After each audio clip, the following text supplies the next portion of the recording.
नमस्कार दोस्तों, मैं हूं आपका होस्ट एंड दोस्त Amarendra Tiwari and you are watching Bodhisattva PCS. आज के इस लेक्चर सेकंड में as you know we have started new NCERT series जिसमें हम हिस्ट्री प्रथमतः कवर कर रहे हैं और क्लास 6 से शुरुआत हुई है हमारी। कल के लेक्चर में हम हिस्ट्री का एक चैप्टर कवर किए थे लेक्चर 1 में, और आज 2 चैप्टर कवर करेंगे जिसमें भारत के नाम के बारे में, नामकरण, भारत का कैसे फाइनल नामकरण पड़ा जिसे इंडिया के नाम से भी जानते हैं, और साथ में भारतीय सभ्यता का प्रारंभ, इसमें सैंधव सभ्यता के बारे में स्टडी करेंगे। दोनों चैप्टर क्वाइट इंपॉर्टेंट है और यहाँ से प्रश्न पूछे जाने की पूरी संभावना है। बने रहिएगा शुरू से लेकर लास्ट तक। हाँ, यदि प्रीवियस वीडियो मिस किया तो नीचे वीडियो को डिस्क्रिप्शन बॉक्स में उसका लिंक दिया गया है, उसे क्लिक करके आप उसे जरूर देख लेना। डियर एस्पिरेंट, एनसीईआरटी ना आपके दिमाग को ट्रिगर करता है, आपके सेंस ऑफ वंडर को ट्रिगर करता है। ये केवल तथ्यात्मक जानकारियां ही नहीं दिलाता। यदि आप ढंग से अपने से पढ़ते हो या ऐसे शिक्षक के पास पढ़ते हो जो आपके अंडरस्टैंडिंग के होराइजन को बढ़ाए, उसमें मल्टी डायमेंशन अटैच करे, तो समझ जाओ कि आपका ग्रोथ सुनिश्चित है। और जब आप एनसीईआरटी पढ़ के निकलोगे 6 से 12 तक का, तो आप एक मतलब ब्रॉड स्पेक्ट्रम वाले व्यक्ति रहोगे। आपकी सोच समझ काफ़ी ज़्यादा विकसित हो गई रहेगी। और एनसीईआरटी का यही सार तत्व है डियर एस्पिरेंट। ये केवल तथ्यों का संग्रह नहीं है, ये आपके व्यक्तित्व में आपकी सामाजिकता का विकास करेगा, वैज्ञानिकता का विकास करेगा, दार्शनिकता का विकास करेगा। सारी चीज़ें मल्टीपल होराइजन आपके उसमें लाके, आपके मतलब मल्टीपल डायमेंशन आपके इस एक होराइजन में लाके समाहित करेगा डियर एस्पिरेंट। भारत अर्थात इंडिया। भारत में प्रारंभिक काल से ही आध्यात्मिक सांस्कृतिक एकता स्थापित हो गई थी, जो हिमालय और 2 समुद्रों के बीच इस महान मानवता की जीवन धारा का अभिन्न अंग बनी है। श्री अरविंदो के द्वारा ये कथन कहा गया है। अब देखते हैं भारत के नाम की जर्नी। इस पर्टिकुलर चैप्टर में हम पढ़ेंगे कि भारत को हम कैसे परिभाषित कर सकते हैं और भारत के कुछ प्राचीन नाम क्या थे उसके बारे में अध्ययन करेंगे। प्रथमतः आप देखो, ये इंडिया का जो मैप दिया है इसकी फिजिकल बाउंड्री देखो, मतलब भौतिक बाउंड्री देखोगे तो उत्तर में ये हिमालय का पर्वतमाला स्थित है, काफ़ी इंपॉर्टेंट है। और यहाँ से प्रश्न कभी कभी पूछा जा सकता है, हिंदू कुश का देखो यहाँ पे कहाँ पे स्थान है, तो भारत के उत्तर पश्चिमी हिस्से में हिंदू कुश अवस्थित है। बहुत सारे लोग नहीं जानते हैं और इसे भूल जाते हैं। ठीक है, उत्तर में हिमालय तो सबको पता है, लेकिन उत्तर पश्चिम में हिंदू कुश है तो अमूमन बच्चे नहीं जानते हैं। ठीक है, और यहाँ पे देखो ये अरब सागर की खाड़ी है और ये अरब सागर है और ये बंगाल की खाड़ी है। तो ये जो फिजिकल बाउंड्री है, थोड़ा बहुत आपने इसे देखा, आप इसे कंठस्थ रखना, इसे ध्यान में रखना। ठीक है, और यहाँ पे जो नदियाँ हैं, नदियों के बारे में अध्ययन यहाँ पे मैप दिया गया है। देखो यहाँ पे यमुना दर्शाया गया है, गंगा दर्शाया गया है, ब्रह्मपुत्र, महानदी, गोदावरी, कृष्णा, तापी, नर्मदा और कावेरी के बारे में यहाँ पे दिखाया गया। और ये सप्त संदैव प्रदेश में आप देखोगे सिंधु और उसकी सहायक नदियों के बारे में वर्णन किया गया है। आगे इसमें सिंधु और उसकी सहायक नदियों के बारे में ही दिखाया गया है, अगले कुछ पन्नों पे इस पे बताया गया है, तो आप इसे देखना, ढंग से देखना। देखो आज भारत एक आधुनिक राष्ट्र है। ठीक है, जिस आधुनिक राष्ट्र का मतलब हर एक राष्ट्र की अपनी परिभाषित सीमाएं होती हैं, राज्य और ज्ञात उसकी जनसंख्या होती है। ठीक है, तो यदि देखा जाए तो भारत की बात करें तो यह 500, 2000 या 5000 वर्ष पूर्व बहुत अलग था। विश्व के इस भाग को हम प्रायः भारतीय उप महाद्वीप कहते हैं। इसके विभिन्न नाम रहे हैं और इसकी सीमाएं भी बदलती रही है। विभिन्न स्रोतों से हम भारत के अतीत और विकास के बारे में जान सकेंगे। आइए मतलब पता करते हैं कि कैसे हम भारत के बारे में जान सकेंगे। देखो, इतिहास के इस क्रम में भारत को उनके निवासियों और विदेशियों से आए आगंतुकों के द्वारा कई नामों से बुलाया जाता रहा है। जैसे आपका नाम का आपकी दादी बुलाती हैं प्यार से बबलुआ, मम्मी बुलाती हैं डबलुआ, बड़ी बहन बुलाती है रे सुअरा, मतलब गुस्सा के बुलाती है, ऑब्वियस बड़ी बहन है, बड़े भाई। ठीक है, और पापा किसी और नाम से बुलाते हैं। तो एक व्यक्ति का कई सारे नेम होते हैं, कुछ मेन नेम होता है, कुछ पेट नेम होते हैं। ठीक है, तो जैसे व्यक्ति इवॉल्व होते जाता है उसके नाम भी परिवर्तित होते जाते हैं और फाइनल एक उसका ऑफिशियल नाम होता है जो उसके मतलब ऑफिशियल पेपर्स वगैरह में और उसके पासपोर्ट वगैरह में रहता है। तो कोई भी नाम की जर्नी जो है इंडिया की लगभग ऐसे ही रही है। इसकी नाम की जर्नी भी काफ़ी ज़्यादा रोचक रही है। और जो भी इंडिया के प्राचीन नाम है ना, ये प्राचीन पुस्तकों, यात्रा वृत्तांतों, यात्रियों और तीर्थयात्रियों के द्वारा वृत्तांतों और शिलालेखों में मिलते हैं डियर एस्पिरेंट। यहाँ पे निवासियों का मतलब दिखाया गया है कि निवासी किसे बोलते हैं। निवासी वे लोग जो एक स्थान विशेष में रहते हैं। आप कहाँ के निवासी हो भैया? तो हम फलाना प्रखंड के निवासी हैं, फलाना छप्पनपुर गाँव के निवासी हैं। ठीक है, तो ऐसे निवासी का मतलब क्या हुआ कि कोई एक स्थान विशेष में रहने वाला व्यक्ति क्या हुआ? निवासी हुआ डियर एस्पिरेंट। भारतीयों ने भारत नाम कैसे दिया, इसके जर्नी के बारे में हम देखेंगे। देखो, ऋग्वेद भारत का सबसे प्राचीन ग्रंथ है और हम अध्याय 7 में देखेंगे कि ये हजारों वर्ष पुराना है, मतलब आगे के अध्याय में। इस ग्रंथ में उपमहाद्वीप के उत्तर पश्चिमी क्षेत्र का नाम सप्त सैंधव अर्थात 7 नदियों की भूमि है। सैंधव शब्द सिंधु से आया है, जिसका आशय सिंधु नदी या सामान्यतः एक नदी से है। ठीक है, सप्त सैंधव प्रदेश है, ये उत्तर पश्चिमी हिस्सों की बात करी जा रही है डियर एस्पिरेंट। समय बीतने के साथ साथ हमें साहित्य में भारत के अन्य क्षेत्रों के नाम भी मिलने लगे हैं। तो शुरुआत में जो सबसे प्राचीन हमारा ग्रंथ माना जाता है ऋग्वेद, उसमें इस क्षेत्र को सप्त सैंधव नाम से जाना जाता है, जिसका अर्थ हुआ 7 नदियों की भूमि, और सैंधव शब्द सिंधु से ही निकला है। ठीक है, और आगे जैसे जैसे साहित्य का विकास हो गया, साहित्य को लोग खोजने लगे, वर्तमान समय में प्राचीन साहित्यों को पढ़ने लगे, तो ये भारतीय उपमहाद्वीप के अन्य नामों के बारे में भी ये परिचित होने लगे। महाभारत ऐसे ही एक भारत का सबसे प्रसिद्ध ग्रंथों में से एक है। इसके रोचक बात इसमें यह है कि इसमें अनेक क्षेत्रों को सूचीबद्ध किया गया है, जैसे काश्मीर जो आज का कश्मीर है, कुरुक्षेत्र जो आज का हरियाणा का भाग है, वंग बंगाल का भाग है। ठीक है, प्राग्ञ ज्योतिष कुछ असम का भाग इसमें शामिल है, कच्छ जो आज का कच्छ है, और केरल जो आज का केरल इत्यादि है। ठीक है, आगे हम आपको दिखाएंगे भी मैप में कि ये सब सारे स्थल कहाँ कहाँ हैं।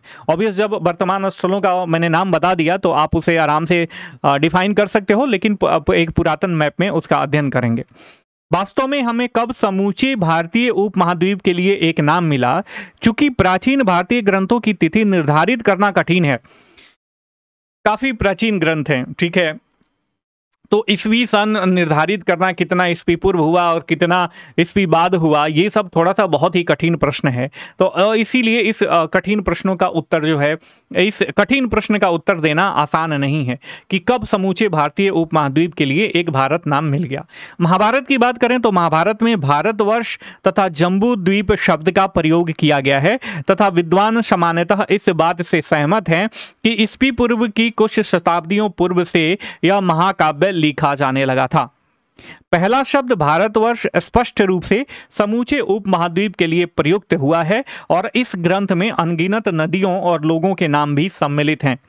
भारतवर्ष से आशय भारत के देश का है। ठीक है, भारत के देश से है। भारत वह नाम है जो सर्वप्रथम ऋग्वेद में उल्लिखित हुआ था और वहां इसका अभिप्राय लोगों के एक प्रमुख वैदिक समूह से है डियर एस्पिरेंट। ठीक है, तो अब यहां से देखो, अब यहां से चाहे इधर you are preparing for BPSC या आईएएस एग्जामिनेशन, यूपीएससी एग्जामिनेशन या यूपीपीसीएस या अदर स्टेट पीसीएस या वनडे एग्जामिनेशन, यहाँ से प्रश्न पूछे कि जो ऋग्वेद में भारतवर्ष का, महाभारत में जो भारतवर्ष शब्द का उपयोग हुआ है तो इसका मतलब क्या है। ठीक है, तो भारतवर्ष का अलग मतलब हो गया, समुच्चय उपमहाद्वीप की बात करी जा रही है, लेकिन भारतवर्ष से आशय जो भारत देश से है, भारत वह नाम है जो ऋग्वेद में प्रथमतः उल्लेखित हुआ था, और वहां इसका मतलब किसी प्रखंड वगैरह से नहीं है या किसी भूखंड से नहीं है, इसका अभिप्राय लोगों के एक प्रमुख वैदिक समूह से है डियर एस्पिरेंट। ठीक है, तो ये जो गहनता है एनसीईआरटी में, 6ठी कक्षा की एनसीईआरटी, जब हम चैप्टर 2 पढ़ेंगे ना, भारतीय सभ्यता का विकास, टोटल डिफाइन किया है कि भारतीय सभ्यता मतलब सभ्यता होती क्या है। ठीक है, तो सभ्यता होती क्या है, एक अपने आप में काफी मेच्योर थीम है ये। जब आप 6ठी कक्षा में पढ़ लोगे तो एक 6ठी कक्षा के व्यक्ति को भी ये पता है कि सभ्यता, संस्कृति और धर्म वगैरह का क्या मतलब है। ठीक है, और आजकल क्या है, आजकल केवल फैक्चुअल ओरिएंटेशन और एमसीक्यू ओरिएंटेशन से पढ़ाई आप करते हो और बीपीएससी थोड़ा बहुत एनालिटिकल हो जाता है तो आपको लगता है कठिन चीजें हैं। यही मैं कह देता हूं तो बच्चों को लगता है कि अरे भैया मास्टर ऐसे ही फेंकता है। देखो, मैं कल भी कहा था कि आप कंपटीशन कठिन है ये कहना गलत है। कि कंपटीशन कठिन होने की वजह से आपका सिलेक्शन नहीं हो पा रहा, आप कमजोर हो इस वजह से आपका सिलेक्शन नहीं हो पा रहा डियर एस्पिरेंट, ठीक है। तो अपने आप पे मतलब काम करो, अपने अंडरस्टैंडिंग के होराइजन को बढ़ाओ, मल्टी डायमेंशनल अप्रोच के साथ पढ़ाई करो और गहनता के साथ पढ़ाई करो डियर एस्पिरेंट। जितना पढ़ो काफ़ी डीपली उसको समझो क्या होता है, उसका मनन करो, तब चीज़ें आपके दिमाग में, आपके जहन में उतरती जाएंगी, ठीक है। बाद में साहित्य में विभिन्न विभिन्न महाराजाओं ने भी भरत नाम अपने आप को अडॉप्ट किया, भरत से संबोधित किया और उनका नाम उल्लिखित है। दूसरा शब्द जो जम्बू द्वीप कहा गया है, इसका आशय जामुन के फल के द्वीप से है, ठीक है। यह वास्तव में भारत में पाए जाने वाला एक सामान्य पेड़ है, जम्बुल वृक्ष, इसे मालाबार प्लम या जामुन वृक्ष आदि भी कहते हैं। आगे जम्बूद्वीप भारतीय उपमहाद्वीप का पर्याय बन चुका। अच्छा देखो, वनडे एग्जाम में या किसी बीपीएससी एग्जाम में भी या आईएएस एग्जाम में ऐसे कह दे कि मालाबार प्लम किसे कहा जाता है, तो जामुन को कहा जाता है। और ऑब्वियस यदि आप ये 6ठी कक्षा का बुक नहीं पढ़े होंगे तो आपको नॉर्मली आपको पता नहीं होगा, ठीक है। तो ऐसे गहनता के साथ पढ़ते रहो और हमारा उद्देश्य यही है कि आपके अंडरस्टैंडिंग के होराइजन को एक्सपेंड करना डियर एस्पिरेंट, आपकी समझ के विस्तार को बढ़ाना, ठीक है। केवल तथ्य तो आप भी पढ़ लोगे, लेकिन कहाँ कहाँ ट्रिगर्ड करना है, कहाँ रुकना है, कहाँ अपने आप को मतलब थोड़ा सा संतावना देके रुक के ठहर के और ये कोशिश करना है कि यहाँ से प्रश्न एराइज हो सकता है, इसलिए ये मेरा उद्देश्य है। जब मैं मतलब लाइव क्लासेज लूंगा इसके एमसीक्यू रिवीजन के द्वारा, तब आपको मजा आएगा और आपको समझ में आएगा कि आप कितना पिछड़े हुए थे और आप नए हैं तो, और नए रूप में इसको आप अडॉप्ट कर रहे हैं तो ऑब्वियस आपका सिलेक्शन पक्का है, श्योर हो जाएगा एक या 2 अटेम्प्ट में डियर एस्पिरेंट, ठीक है। देखो वास्तव में इस संबंध में भारतीय सम्राट से बहुत अच्छा संकेत मिलता है, एक भारतीय सम्राट से बहुत अच्छा संकेत मिलता है जिसका नाम अशोक है। अशोक ने अनेक शिलालेख अपने मतलब यदि इसके मतलब जन्म की तिथि को हम उनकी तिथि को लगभग 250 ईस्वी पूर्व माने तो जैसा कि हम देखेंगे उन्होंने हमारे लिए बहुत से शिलालेख छोड़े हैं। उनमें से एक में इसी का नाम जम्बू द्वीप का संपूर्ण भारत का वर्णन करने के लिए उपयोग किया गया है। इस समय इसमें आज के बांग्लादेश, पाकिस्तान और साथ ही अफगानिस्तान के भाग सम्मिलित थे। जम्बू द्वीप भारत खंडे, ऐसे आपने नाम सुना है ना। तो जम्बू द्वीप में कौन कौन से, जो आज का बांग्लादेश है, आज का पाकिस्तान है, पूरा इंडियन सब कॉन्टिनेंट है, पूरा इसमें समाहित था डियर एस्पिरेंट, ठीक है। देखो ये प्राग ज्योतिष, ये वंग दिया गया है ना, ठीक है। यहाँ पे देखो गंधार, कंबोज, सारी चीजें दी गई हैं। तो उस समय के तत्कालीन समय में ये नाम था, ठीक है। कुछ शताब्दियों के बाद भारतीय उपमहाद्वीप के लिए सामान्यतः भारत नाम का प्रयोग बढ़ने लगा। उदाहरण के लिए एक प्राचीन ग्रंथ विष्णु पुराण में हम यह पढ़ते हैं, उत्तरम यत् समुद्रस्य हिमाद्रस्य दक्षिणम वर्षम तद भारतम नामा। वह देश जो समुद्र के उत्तर में है और हिमाच्छादित पर्वतों के दक्षिण में है उसे हम भारत कहते हैं। विष्णु पुराण का ये स्टेटमेंट है। अब देखो, भारत से संबंधित कोई ऐसे का टॉपिक पूछ दे कि भारत का, ये भारत की फिलॉसफी पूछ दे, जो भारत की फॉरेन फिलॉसफी है वसुधैव कुटुंबकम, ठीक है, इसको डिकोड करो, इस पे ऐसे लिखने के लिए पूछ दे डियर एस्पिरेंट, तो मतलब आप यदि भारत का इंट्रोडक्शन ऐसे देते हो विष्णु पुराण का स्टेटमेंट देके, उत्तरम यत् समुद्रस्य हिमाद्रस्य दक्षिणम वर्षम तद भारतम नामा, ठीक है, तो ये कितना इंप्रेशन क्रिएट करेगा सामने वाले पढ़ने वाले के ऊपर, इम्पैक्टफुल होगा, काफ़ी ज़्यादा इम्पैक्ट क्रिएट करेगा कि वाह इसको कितना डाइवर्सिफाइड है, इसको इंग्लिश भी है, इसको हिंदी भी आता है और इसको संस्कृत भी आता है, इसको लोकल लैंग्वेज भी आता है ऑब्वियस। तो ये डाइवर्सिफाइड करता है आपके थॉट प्रोसेस को, आपके व्यक्तित्व को डियर एस्पिरेंट। दैट्स व्हाई मेरा ये फोकस रहता है कि एनसीईआरटी आप जरूर पढ़ो। भारत में देखो मार्केट में बहुत सारे बुक हैं। Okay guys, sorry for disturbance now, ठीक है।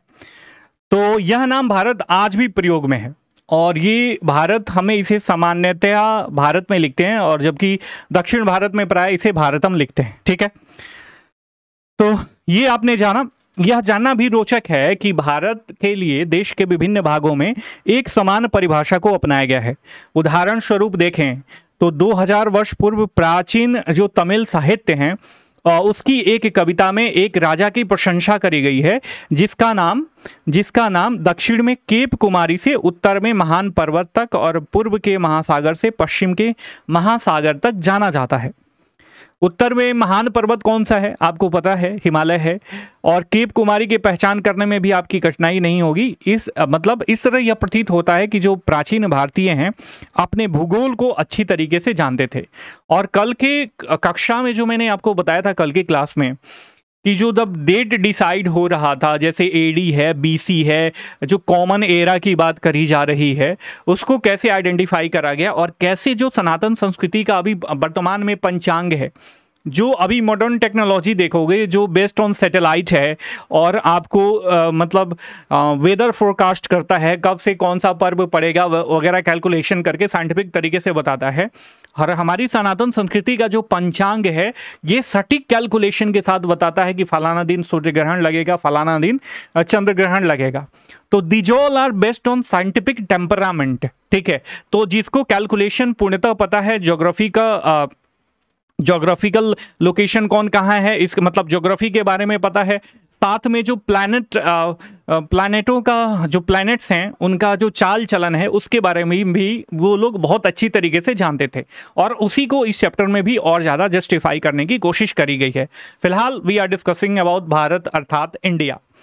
भारतीय संविधान की बात करें, जो भारतीय संविधान जो सर्वप्रथम अंग्रेजी में लिखा गया था कि शुरुआत इंडिया डैट इज भारत वाक्यांश का प्रयोग किया गया है। और संविधान में हिंदी अनुवाद के लिए हिंदू अनुवाद में भी वही भारत अर्थात इंडिया को उल्लेखित किया गया है। अब बेसिकली यहाँ पे समझ लो मेरे प्यारे बच्चों कि संविधान क्या होता है, व्हाट इज कॉन्स्टिट्यूशन। तो ये कॉन्स्टिट्यूशन ना, मान लीजिए कि आपका परिवार है, परिवार में 10 लोग हैं और उस परिवार का एक मुखिया होता है जिसका चलता है, चलने का जिसके बातों की अहमियत होती है, बातों को as a rule and regulation समझा जाता है। हालांकि लिखित संविधान नहीं होता परिवारों का, कोई लिखित रूल नहीं होता, लेकिन मौखिक रूल सेट होता है हर एक परिवार के लिए। आपके दादाजी कहते हैं कि देखो बेटा, यू कैन एंजॉय बट आपको 9 बजे से पहले घर आ जाना है, ठीक है। हमारा आर्थिक इनकम जो है प्रति मंथ यदि 50,000 रुपये है तो हमें 10,000 या 15,000 या 20,000 रुपये में हमारा मासिक खर्च निकालना है, बाकी की सेविंग में डालनी है। तो दीज ऑल आर द मौखिक रूल्स जो किसी परिवार को उसको फॉलो करना होता है। अब ये सोचो कि ये रूल्स ना हो और इसमें रैंडमनेस आ जाए, ठीक है, अनुशासनबद्धता ना हो, तो एक परिवार बिखर जाएगा। मान लीजिए 50,000 इनकम है या 40,000 इनकम है, 40,000 खर्च कर दिए, ठीक है। जिसका मन कर रहा है कहीं घूमने निकल गया, टाइम से घर पे नहीं आया, घर का काम नहीं कर रहा है, तो कोई घर सर्वाइव नहीं कर पाएगा। तो ऐसे कुछ रूल का सेट बनाया जाता है जिसको सबको फॉलो करना होता है। तो एक घर को चलाने के लिए भी जो सेट ऑफ रूल्स है वो होना चाहिए। एक समाज को चलाने के लिए, एक गांव को, पंचायत को, ये वार्ड को चलाने के लिए भी सेट ऑफ रूल्स होने चाहिए कि नहीं होने चाहिए। फिर एक स्टेट को चलाने के लिए जो इतना डाइवर्सिफाइड है और एक देश अपने आप में बहुत ज़्यादा डाइवर्सिफाइड होता है। तो संविधान इसी को कहते हैं कि किसी देश के आधारभूत जो सिद्धांत होते हैं और कानून होते हैं उनको बताने वाला प्रलेख होता है, एक तरीके से लेख होता है, ठीक है। इसी को क्या बोलते हैं? कॉन्स्टिट्यूशन बोलते हैं, संविधान बोलते हैं, जिसके आधार पे रैंडमनेस ना हो, सुसंगठित तरीके से कोई देश या राज्य चलाया जा सके, उसको संविधान कहते हैं, ठीक है। और भारत का संविधान 1950 में लागू हुआ। इसके बारे में हम फर्दर आगे की क्लासेस में पढ़ेंगे डियर एस्पिरेंट, ठीक है। आप उत्सुकता अपनी बनाए रखो, हमारा काम है आपके सेंस ऑफ वंडर को एक्टिवेट करके रखना, ताकि आपको चीज़ें आपको ग्रैस्प करने में आसानी हो और उसको अपने जेहन में उतारने में आपको आसानी हो, डिफिकल्टी महसूस ना हो। These all are the importance of NCERT। NCERT पढ़ते हो तो आपके होराइजन का जो अंडरस्टैंडिंग का होराइजन है वो डाइवर्सिफाइड होता है, वो एक्सपेंड होता है और बेसिक पैरामीटर है आपके किसी भी सिविल सर्विसेज एग्जामिनेशन को क्रैक करने का, ठीक है। अब बात कर लेते हैं, हमने अपनी संस्कृति के बारे में देखा, विदेशियों ने इसका इंडिया नाम कैसे रखा। हमने तो भारतवर्ष का नाम भारत के रूप में कैसे विकसित हुआ ये देख लिया, विदेशियों ने इसका नाम इंडिया कैसे रखा ये देख लेते हैं। देखो, विदेशियों में सर्वप्रथम ईरान जो है ना, जो फारस, तत्कालीन समय में फारस कहा जाता था, इसके निवासियों ने भारत का उल्लेख किया था। फारसी बोली जाती थी उस समय, ठीक है। 6वीं शताब्दी ईस्वी पूर्व तक जो फारसी सम्राट ने एक सैन्य अभियान, कोई फारसी सम्राट था, सैन्य अभियान प्रारंभ किया और सिंधु नदी के क्षेत्र तक उसने अपना नियंत्रण स्थापित किया। अतः ये कहना कोई आश्चर्यजनक नहीं है कि प्रारंभिक लेखों और शिलालेखों में फारसियों ने भारत को हिंद या हिंदू से निर्दिष्ट किया, जो भाषा में सिंधु का रूपांतरण है, ठीक है। तो ये फारसी भाषा में जो हिंदू है ना पूर्णतः एक भौगोलिक शब्द है और यहाँ हमें हिंदू धर्म से संदर्भित नहीं किया गया है। आप इस बात को ध्यान में रखना, यहाँ पे डिट्टो मैं आपको बताना चाहूंगा। इसी फारसी स्रोतों के आधार पे प्राचीन यूनानियों ने इस भाग को इंडोई कहा। आपने देखा कि जो फारसी थे इसको हिंदू कहा इन्होंने, क्योंकि वो स नहीं बोल पाते हैं, स उनके डिक्शनरी में ना के बराबर होता है, तो स को उन्होंने ह कर दिया। वेरी बेसिक है। और फिर आगे जाके यदि आप देखो जो प्राचीन यूनानी थे इस भाग को इंडोई कहा इन्होंने, या इंडिके नाम दिया इन्होंने। हिंदू शब्द के पहले अक्षर ह को हटा दिया क्योंकि यह अक्षर यूनानी भाषा में नहीं था। तो सिंधु से हिंदू हुआ और हिंदू से इंडोई किया, इंडिके हो गया। फिर प्राचीन चीनियों ने भी भारत से संपर्क किया। आपको पता है वेनसांग आए थे, इत्सिंग आए थे, सब लोग यात्री आए थे। Obvious you have heard about these all यात्री या पिलग्रिम्स इन योर ग्रेजुएशन और इंटर लेवल स्टडी, तो आपको ये सारी चीज़ें पता है। भारतीय चीनियों ने भी भारत से संपर्क स्थापित किया, प्राचीन चीनियों ने भी, और विभिन्न ग्रंथों में इन्होंने इंडिया का उल्लेख किया और इंडिया को इन्होंने यिंतु या इंदु के नाम से इसको डिनोशन किया, इसका डिनोशन किया। और यह शब्द मूलतः सिंधु शब्द से ही आया है। तो सिंधु से हिंदू हुआ, हिंदू से इंडू हुआ या यिंदु हुआ। ठीक है, ये चीनियों का अपना तौर तरीका था इंडिया को संबोधित करने का। जुआंग जैंग, जिसको वेनसांग के नाम से भी उच्चारित किया जाता है, 7वीं शताब्दी ईस्वी पूर्व चीन से भारत की यात्रा की। इसने भारत के कई भागों में का भ्रमण किया, विद्वानों से मिला और बौद्ध ग्रंथों को एकत्रित किया और 17 वर्ष बाद चीन वापस लौट गए। इन्होंने संस्कृत से चीनी भाषा में उन पांडुलिपियों का अनुवाद किया और जो वह अपने साथ ले गए थे, और आगे आने वाली शताब्दियों में कई अन्य चीनी विद्वानों ने भी भारत का भ्रमण किया था। ठीक है, तो ये वेरी बेसिक है, आपको ये पता चल गया। एक चीनी शब्द है तिएनजू, ठीक है, जो सिंधु से लिया गया है, परंतु इस शब्द को स्वर्ग तुल्य स्वामी के रूप में भी समझा जा सकता है। यह बताता है कि चीनियों का बुद्ध की भूमि के रूप में भारत के प्रति कितना सम्मान था। वो भारत को स्वर्ग तुल्य भूमि के रूप में देखते थे। आप संभवतः यदि बात करें तो हाल के पारिभाषिक शब्द हिंदुस्तान से भली भांति परिचित ही होंगे, परंतु आप यह नहीं जानते हैं कि यह शब्द आज से 1800 वर्ष पूर्व सर्वप्रथम एक फारसी शिलालेख में प्रयोग किया गया था। बाद में भारत पर जो भी लोग आक्रमण करते गए, आक्रमण करने वालों ने भारतीय उपमहाद्वीप को वर्णित करने के लिए इस शब्द का उपयोग किया और यह शब्द क्या बन गया आपका प्राचीन अभी वर्तमान समय का हिंदुस्तान। तो आपने देखा हिंदुस्तान, हिंद, हिंदू, हिंदुस्तान, सारी चीज़ें आप भारत का नाम कैसे डेवलप हुआ। ठीक है, फिजिकल कुछ बाउंड्री के बारे में आपने अध्ययन किया, साथ में इंडिया कैसे नाम पड़ा वगैरह वगैरह सारी चीज़ें आपने देखा। अब हम मूव ऑन करते हैं भारतीय सभ्यता का प्रारंभ। ठीक है, बीबी लाल, भारत की सबसे प्राचीन सभ्यता जो हड़प्पा, सिंधु अथवा सिंधु सरस्वती सभ्यता के नाम से जानी जाती है, वास्तव में कई मायनों में एक अनूठी सभ्यता थी। एक सम्यक रूप से संतुलित समुदाय रहा जहां धनवान और निर्धन के बीच बहुत अंतर नहीं है। संक्षेप में, हड़प्पा में सामाजिक परिदृश्य में शोषण नहीं है बल्कि आपसी सामंजस्य दिखाई पड़ता है। अच्छा देख लो, we are studying about class 6 NCERT history and we are discussing about Bibi Lal statement। यहाँ पे लिखा गया है कि हड़प्पा के सामाजिक परिदृश्य में शोषण नहीं है बल्कि आपसी सामंजस्य दिखाई पड़ता है। डियर एस्पिरेंट, यहाँ से एनालिटिकल प्रश्न बीपीएससी या यूपीएससी या यूपीपीसीएस कोई भी बना सकता है। बनाएगा कि नहीं बनाएगा? निम्न में से कौन सा स्टेटमेंट हड़प्पा के बारे में गलत है या सही है, या सही नहीं है या गलत नहीं है, और दे देगा हड़प्पा के सामाजिक परिदृश्य में शोषण नहीं है, या हड़प्पा के सामाजिक परिदृश्य में आपसी सामंजस्य दिखाई पड़ता है। ठीक है, और कुछ और दे देगा। लोथल एक मतलब डॉकयार्ड टाइप का था, डॉकयार्ड था जो कि गुजरात, वर्तमान के गुजरात में स्थित है। निम्न में से कौन सा स्टेटमेंट सही है या गलत है? ठीक है, तो फैक्ट्स आप तो कहीं से भी रट लोगे, लेकिन जो कंसेप्चुअल क्लैरिटी है वो यहीं से आपको प्राप्त होगी। ठीक है, तो आपको पता है तो आप सही कर लोगे, नहीं पता है तो ऑब्वियस गेस वर्क भी नहीं कर सकते हो। तो इसीलिए आपको मतलब डिस्क्रिप्टिव अध्ययन करना चाहिए। फैक्चुअल देखो, फैक्चुअल जो है डिस्क्रिप्टिव जर्नी के दौरान इकट्ठा किया गया जेम्स वगैरह होता है। ठीक है, पत्थर वगैरह, बस बेशकीमती पत्थर होते हैं जो आपकी जर्नी को क्या बनाते हैं, थोड़ा संतुलित दिखाते हैं और मतलब सौंदर्यीकरण करते हैं उसका। ठीक है, तो फैक्ट्स भी जरूरी है बशर्ते कि कॉन्सेप्ट की क्लैरिटी के साथ हो तो ज़्यादा सही है। इस पार्टिकुलर चैप्टर में हम पढ़ेंगे कि सभ्यता क्या होती है, भारतीय उपमहाद्वीप की आरंभिक सभ्यता कौन सी थी, उसकी प्रमुख उपलब्धियां क्या थी, इसके बारे में हम अध्ययन करेंगे। तो क्या है सभ्यता? आपने सुना होगा कि बहुत सारे लोग सभ्यता संस्कृति हमारी नष्ट हो रही है, ये हो रहा है, वो हो रहा है। तो what do you mean by सभ्यता?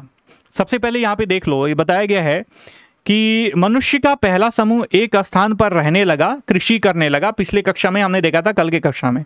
और उसमें से उसने कुछ तकनीकों जैसे भवन निर्माण, धातु विज्ञान, यातायात साधन का विकास किया और सभ्यता की ओर उन्मुख हुआ। व्हाट इज धातु विज्ञान? मेट्रोलॉजी इसको बोलते हैं। क्या होता है यह? धातु विज्ञान के अंतर्गत क्या होता है कि प्राकृतिक से धातु का निष्कर्षण किया जाता है, उन्हें शुद्ध किया जाता है और आपस में मिलाने की ये तकनीकी है। और साथ साथ धातु और उनके गुणों का वैज्ञानिक अध्ययन भी धातु विज्ञान में शामिल होता है डियर एस्पिरेंट। ठीक है, अब here we are discussing about सभ्यता। सभ्यता क्या है ये हमें समझने की आवश्यकता है। सामान्यतः इस शब्द का प्रयोग मानव समाज के उत्तम चरण के लिए किया जाता है डियर एस्पिरेंट, जिसमें कोई भी सोसाइटी अपने उत्तम चरण में पहुंच चुकी है। डैट मीन्स जो सोसाइटी के डायमेंशन होते हैं, सामाजिक, आर्थिक, राजनैतिक, वे अपने बहुत ही अपलिफ्टेड होते हैं। जैसे वर्तमान की सभ्यता हो गई, ये क्या है? अपलिफ्टेड है। यहाँ पे साइंटिफिक डेवलपमेंट हुआ है, सांस्कृतिक डेवलपमेंट हुआ है, इंटरनेशनल रिलेशन में डेवलपमेंट हुआ है। सब लोग मानवता को समझते हैं। ठीक है, ये और बात है कि मानवता को समझने वाले भी लोग होते हैं और मानवता का पोषण करने वाले भी होते हैं और उसका हनन करने वाले भी लोग होते हैं, मतलब सेम पीरियड में। लेकिन हाँ, जो सभ्यता की बात करी जाती है ये समाज के उन्नत चरण के लिए ही करी जाती है। तो इसकी यदि इसको खोलोगे, इसके थ्रेड्स को खोलोगे, तो इसकी कुछ विशेषताएं स्पष्टता आपको दिखेंगी। जैसे हर एक समाज जटिल होता है और भारत के लिए यदि बात करो, भारतीय सभ्यता के लिए, तो ये काफ़ी डाइवर्सिफाइड है और काफ़ी जटिल है, कॉम्प्लेक्स है। ठीक है, जो मॉडर्न राष्ट्र की परिभाषा है कि वहाँ पे जेनेटिक एकता होनी चाहिए, साथ में सांस्कृतिक एकता होनी चाहिए, साथ में धार्मिक एकता, एकत्व होनी चाहिए। एकता की बात नहीं, एकत्व की बात करी जा रही है। ठीक है, मोनोटोनस वे में टॉक किया जा रहा है यहाँ पे। जो वर्तमान जो वेस्टर्न थिंकर है ऐसा समझते हैं राष्ट्र की परिभाषा। और जब भारत का निर्माण हुआ था, भारत की स्वतंत्रता हुई थी 1947 में, तो लोगों ने कहा था कि ये भारत एक राष्ट्र के रूप में सर्वाइव नहीं कर पाएगा और मुश्किल से 4 से 5 साल में बिखर जाएगा। लेकिन अभी तक सर्वाइव करते आ रहा है। ये भारत की अनेकता में एकता को दर्शाता है। तो सभ्यता की बात करें तो कोई भी समाज जटिल होता है और अनेक क्रियाकलाप करते हैं, हर एक सोसाइटी। तो उसमें शासन और प्रशासन का कोई स्पष्ट रूप हो, सभ्यता की तो पहली निशानी ये हो गई।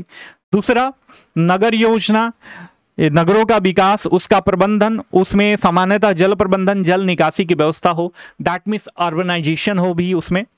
इसके साथ साथ विभिन्न प्रकार के शिल्प हों, कच्चे माल जैसे पत्थर और धातु का प्रबंधन, और तैयार माल जैसे आभूषण और उपकरण का उत्पादन वगैरह हो रहा हो, मतलब शिल्प में भी डाइवर्सिफिकेशन हो।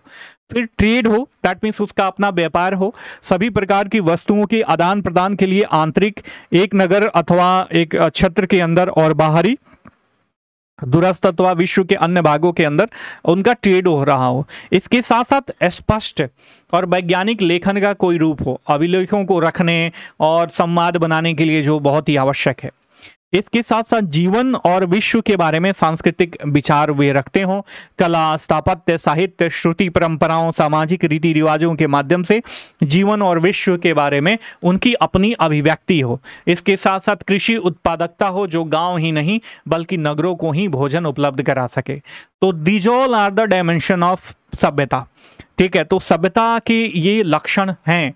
ठीक है, प्रशासन का स्पष्ट रूप है, अर्बनाइजेशन आपको देखने को मिल रहा है, विभिन्न प्रकार के शिल्प देखने को मिल रहा है, ट्रेड देखने को मिल रहा है, लेखन का प्रतिरूप मिल रहा है। इसके साथ साथ अपना कोई उनका थॉट प्रोसेस हो, अपना कोई, जैसे हमारा इंटरनेशनल रिलेशन का थॉट प्रोसेस है, जो बेसिक आधारशिला है वो वसुधैव कुटुंबकम का है कि पूरा विश्व जो है एक परिवार है, हम सबका साथ सबका विकास चाहते हैं। ठीक है, तो ऐसे क्या है, एक अपलिफ्टेड जो सभ्यता होती है, वेल एस्टेब्लिश सभ्यता, उनका अपना थॉट प्रोसेस होता है।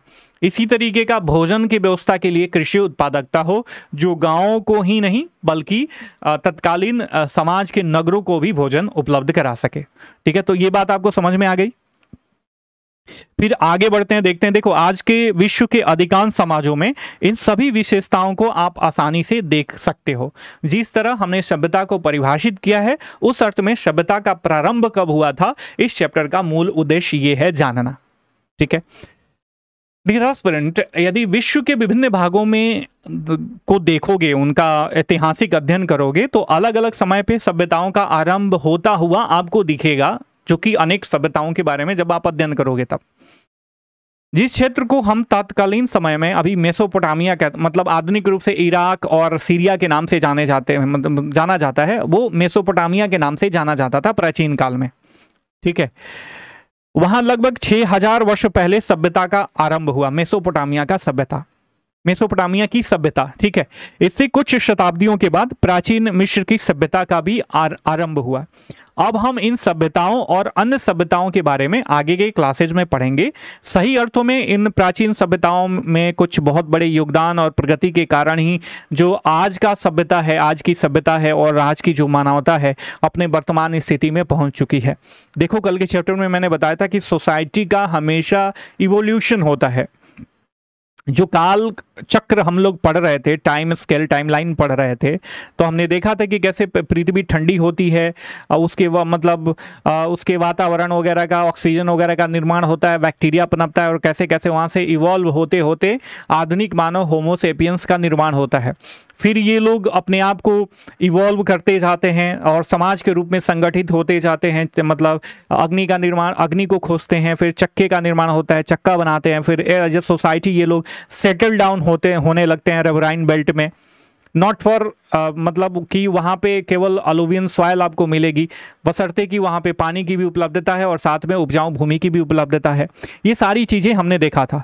तो जो सभ्यताएं शुरुआत में पनपी, उन्हीं के इवोल्यूशन के प्रोसेस से जो निकल के सभ्यता आती गई और वर्तमान स्टेज तक पहुंची हुई।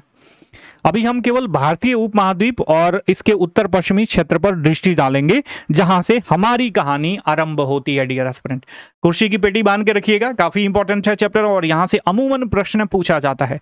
किसी भी सोसाइटी को समझने के लिए आपको एक नया नजरिया मिलेगा कि सोसाइटी को हम मोनोटोनस वे में नहीं देखते हैं कि हाँ, ये दिख रहा है कि अब व्यक्तियों का कुछ समूह है और ये कार्यरत है और अपना परिवार पालन पोषण कर रहा है।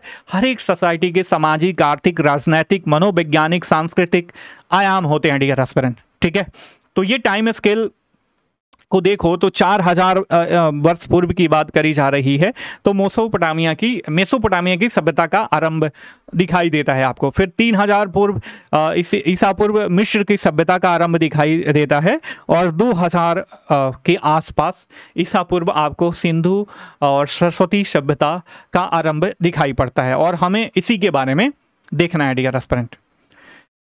ठीक है, सिंधु सभ्यता के बारे में हमें अध्ययन करना है। देखो, आज का पंजाब के बारे में तो आप सब लोग परिचित होंगे, जो अभी भारत और पाकिस्तान में विभाजित है। ठीक है, भारतीय उपमहाद्वीप का पंजाब 1947 के बाद भारत और पाकिस्तान में विभाजित है डियर एस्पिरेंट। सिंध, जो कि पूर्णतः अभी पाकिस्तान में है, के विशाल मैदान को सिंधु नदी और उसकी सहायक नदियां सिंचित करती हैं। सिंधु नदी इन मैदान को उपजाऊ और कृषि अनुकूल बनाया है। इन मैदानों की पूर्व दिशा में कुछ सहस्त्र शताब्दियों पहले एक अन्य नदी सरस्वती हिमालय की तलहटी से देखें तो हरियाणा, पंजाब, राजस्थान और गुजरात के कुछ क्षेत्रों से होकर प्रवाहित होती थी। यहाँ पे सबसे पहले सहायक नदी के बारे में देख लो। देखो, सहायक नदी उस नदी को कहते हैं जो बड़ी नदी में आके मिलती है। जैसे यमुना नदी गंगा की सहायक नदी है, तो यमुना आके गंगा में मिलती है। ठीक है, प्रयागराज में संगम स्थल पे। कोसी जो है गंगा की सहायक नदी है, तो कोसी आके मिलती है। गंडक गंगा की सहायक नदी है, दैट मीन्स गंडक जो है आके गंगा में मिलती है। तो जो मेन रिवर है उसमें आके जो मिलने वाली नदियां होती हैं उन्हीं को हम सहायक नदियां कहते हैं। 3500 ईसा पूर्व इस क्षेत्र में गांव नगरों में परिवर्तित हो गए और लगभग 2600 ईसा पूर्व में बढ़ते व्यापार और अन्य विनिमयों के कारण नगर और महानगरों में परिवर्तित हो गए। इस सभ्यता को देखोगे तो इस सभ्यता को पुरातत्ववेताओं ने सिंधु सभ्यता, हड़प्पा सभ्यता अथवा सिंधु सरस्वती सभ्यता जैसे नाम दिए हैं। हम इन सभी नामों का प्रयोग करेंगे, हम देखेंगे इस हर एक नाम के पीछे एक अपनी कहानी है। और इस सभ्यता के निवासियों को हड़प्पाई या हड़प्पावासी कहते हैं। यह विश्व की सबसे पुरानी सभ्यताओं में से एक है। यह विकास प्रक्रिया को भारत का पहला नगरीकरण भी, इस विकास प्रक्रिया को, जो हड़प्पा सभ्यता है तो इसके विकास प्रक्रिया को भारत का पहला नगरीकरण भी कहा जाता है। अच्छा देखो, आपके मन में ये प्रश्न उठ रहा होगा, इफ यू वर न्यू कि ये सिंधु सभ्यता तो समझ में आता है कि सिंधु नदी के किनारे डेवलप हुई थी ये सभ्यता, हड़प्पा सभ्यता क्यों कहते हैं? वेरी बेसिक सा क्वेश्चन है और वेरी बेसिक सा इसका आंसर भी है।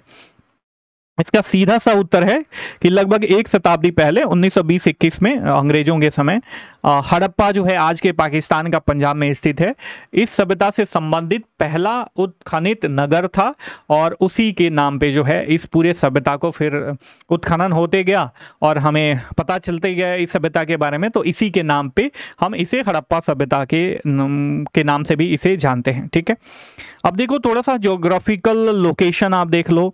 ये देखो कि जो नॉर्थ वेस्ट है ये वाला पोर्शन यहाँ पे दिया गया है मैप में।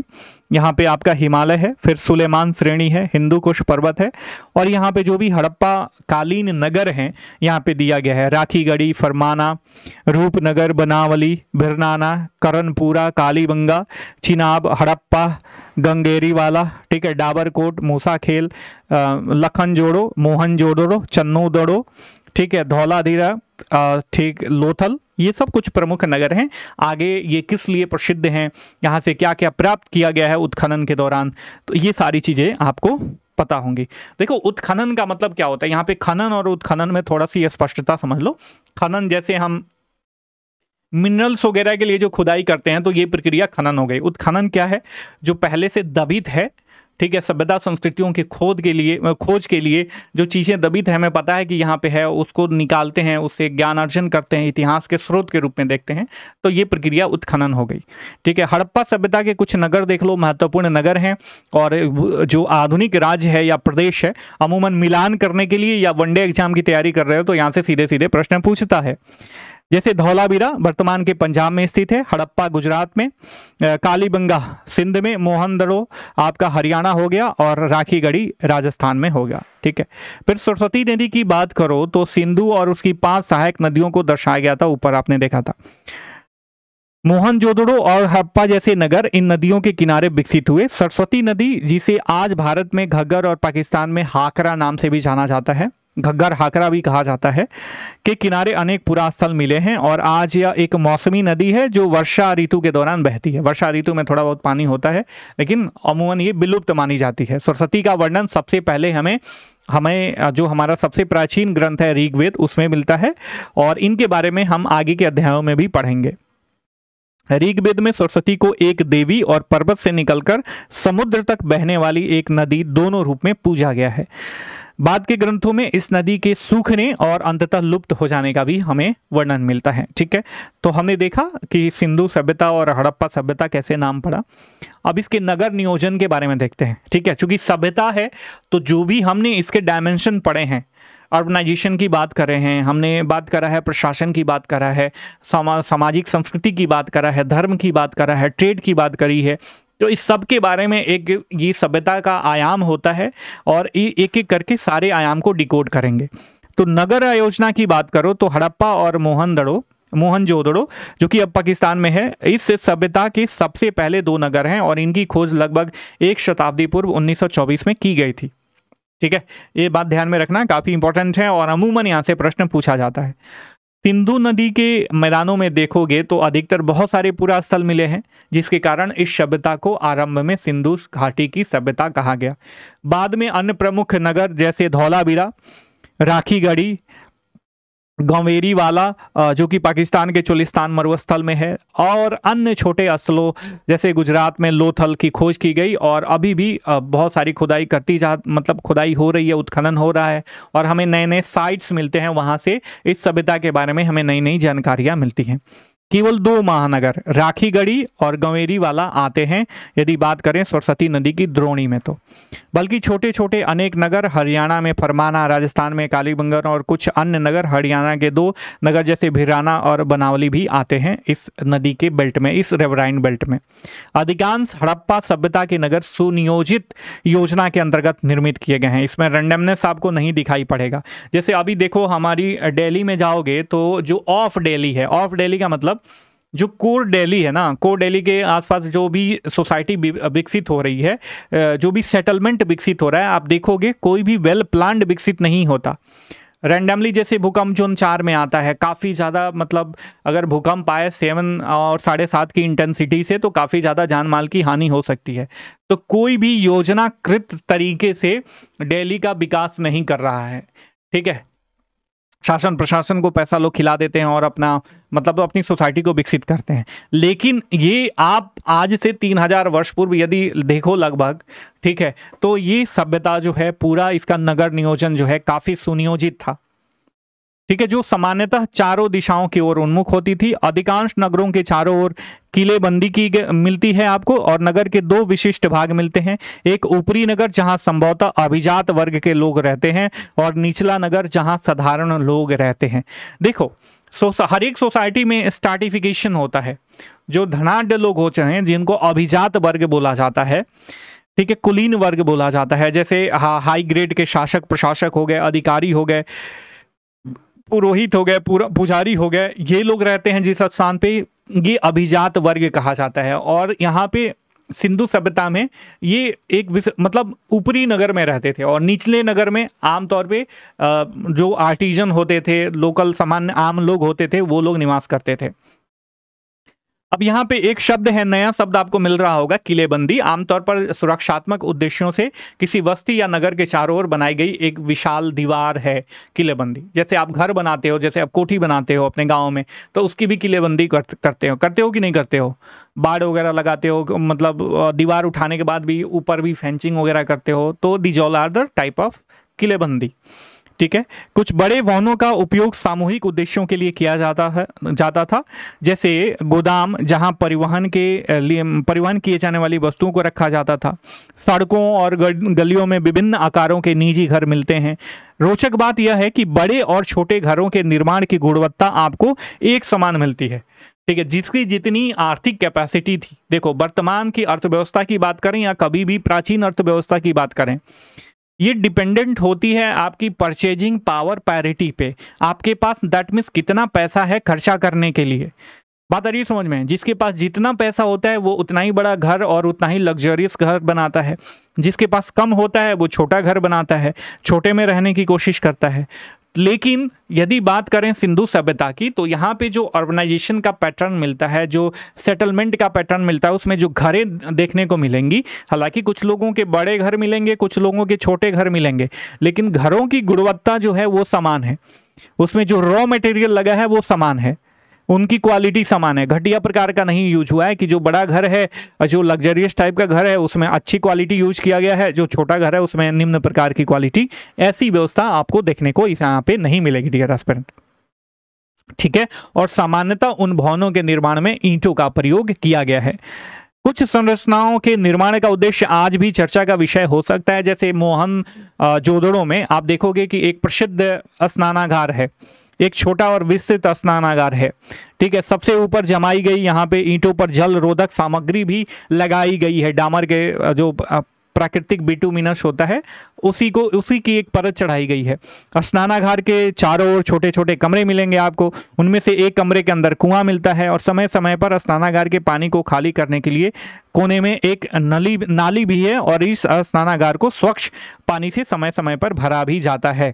और ये इस फिगर से आप समझ सकते हो, ठीक है।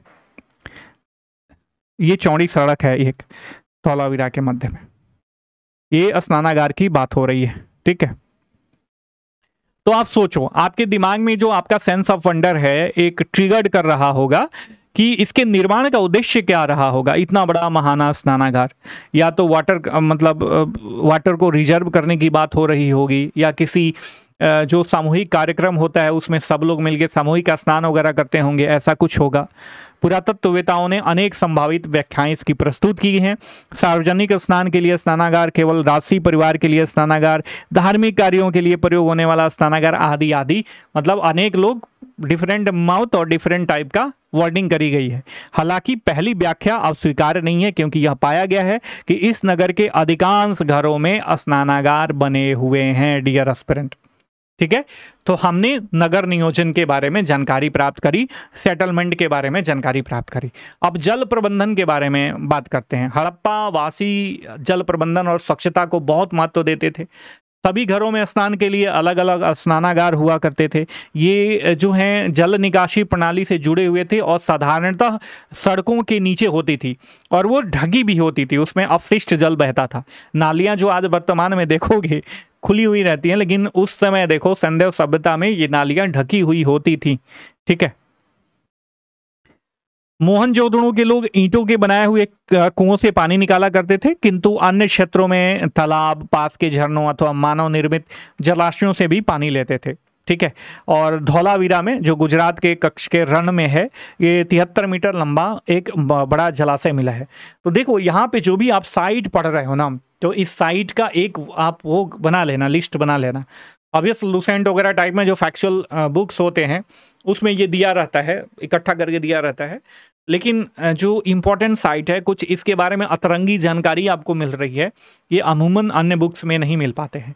और अगर मिलान करने वाला प्रश्न दे दिया, थोड़ा सा एनालिटिकल बना के दे देता है, तो बच्चे क्या हो जाते हैं, कंफ्यूज हो जाते हैं और गलत उत्तर का। देखो प्रारंभिक परीक्षा बहुत ही आसान है। प्रारंभिक परीक्षा आपका इसलिए नहीं रुकता, मैं बार बार कहता हूं कि आप कठिन प्रश्नों को गलत कर देते हो।